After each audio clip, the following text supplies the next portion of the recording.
There are moments in life when everything feels like it's collapsing at once. Moments when you wake up, look at yourself in the mirror, and wonder how things got this far. That was exactly how Ayaan felt on the cold, grey morning when everything changed for him.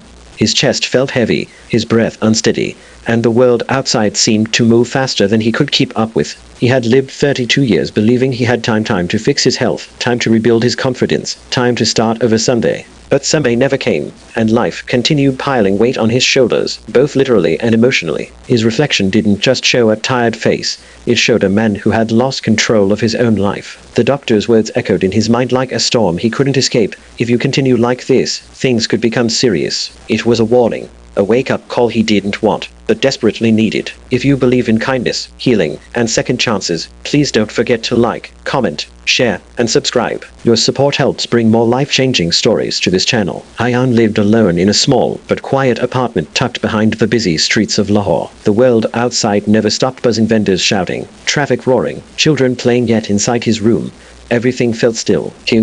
His days had begun blending into one another with alarming ease. Wake up late, drag himself to work, return home exhausted, order junk food, scroll endlessly on his phone, fall asleep past midnight, and repeat. He told himself he was just tired, that it was normal, that everyone his age felt this way. But underneath those excuses lived a truth he didn't want to admit. He had given up on himself without even realizing it. His body grew weaker, his energy drained faster than his patience, and even the simplest tasks felt like mountains he didn't want to climb. The turning point came unexpectedly. One evening, while walking back from a grocery store, his chest tightened, his legs trembled, he felt dizzy, gripping a sharp wall for support as people walked past, unaware of the silent battle happening inside him. For the first time, Ayaan felt real fear, not of dying, but of wasting his life. He had dreams once, dreams of hiking, traveling, feeling alive, being strong, but he had buried them beneath routine and comfort. When he eventually made it home, he sat on the edge of his bed for a long time, staring at nothing, feeling everything.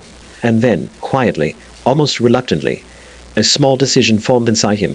I can't continue like this. The next morning, he didn't join a gym, he didn't buy supplements, and he didn't set unrealistic goals. Instead, he made the simplest promise to himself to try. Just try. No pressure, no deadlines, no comparisons, just one step. He searched online for something easy, something he could do right away without equipment or preparation. That's when he stumbled upon a concept called the 30-day no gym reset, a program based on nothing but slow movement, natural habits, and small daily choices. It wasn't fancy. It wasn't extreme. It was simply doable. The first day wasn't impressive at all. He stepped outside for a short walk, just 10 minutes. Yet those 10 minutes felt like he was pushing through fog. His lungs ached, his legs felt stiff, and sweat formed faster than he liked. But something in that discomfort felt meaningful, like a whisper of life returning. He walked past familiar streets he used to ignore, noticing the vibrant bougainvillea climbing along old brick walls, the smell of fresh bread from a nearby tandoor, and the distant laughter of children playing cricket in a narrow alley. For once, he felt present. The second day was no easier. His body protested with soreness that made him reconsider everything. But he remembered how that chest pain felt, the fear, the helplessness, and it pushed him forward. He learned a few simple stretches and did them in his dimly lit living room, while the sun crept through the dusty curtains. His movements were clumsy, far from graceful, but they were real. He was trying, and that alone mattered. By the 5th day, something subtle shifted inside him. He woke up before his alarm, not because he wasn't tired, but because for the first time in years, he had something to look forward to, something for himself. His walks became longer, his breathing steadier, and he noticed how life quietly responded to his effort. His mood lifted a little, his posture improved, and even his co-workers noticed he didn't seem as drained as before. The small spark inside him was beginning to glow. Days passed, each one presenting new challenges. There were mornings when he wanted to quit, when his body begged him to stay in bed, when he looked out at the cloudy sky and thought, maybe tomorrow. But then he remembered the promise he made, the promise to try, and he stepped outside anyway. Rain or shine, tired or motivated, he kept moving. He began watching the sunrise during his early walks, the soft golden light slowly painting the sky, reminding him that beginnings didn't need to be perfect, they just needed to exist. By the second week, Ayaan added simple home workouts, wall sits, knee push-ups, slow squats, mindful breathing. He didn't push himself too hard, he gave himself grace. Every drop of sweat felt like a victory, every small improvement proof that progress was real. His clothes felt slightly looser, but more importantly, His heart felt lighter. He started eating better, not strict dieting, but mindful choices. More fruits, more water, fewer processed foods, balanced meals made in his own kitchen with gentle music playing in the background. Cooking became therapeutic, a reminder that he was capable of nurturing himself. It wasn't all smooth. There were days when memories from the past crept in, memories of promises he'd broken, chances he'd missed, relationships he'd lost because he wasn't mentally or emotionally present. Guilt tried to hold him back, whispering that he didn't deserve to become better. But then he'd remind himself that transformation wasn't about deserving. It was about choosing. Choosing to rise even after falling. Choosing to rebuild even when the pieces felt too broken. And slowly, he realized that the journey wasn't just physical, it was emotional healing disguised as movement. By the third week, friends who hadn't heard from him in months reached out, surprised by the sudden positivity in his messages. His mother said his voice sounded different, more alive. His co-workers noticed he smiled more often.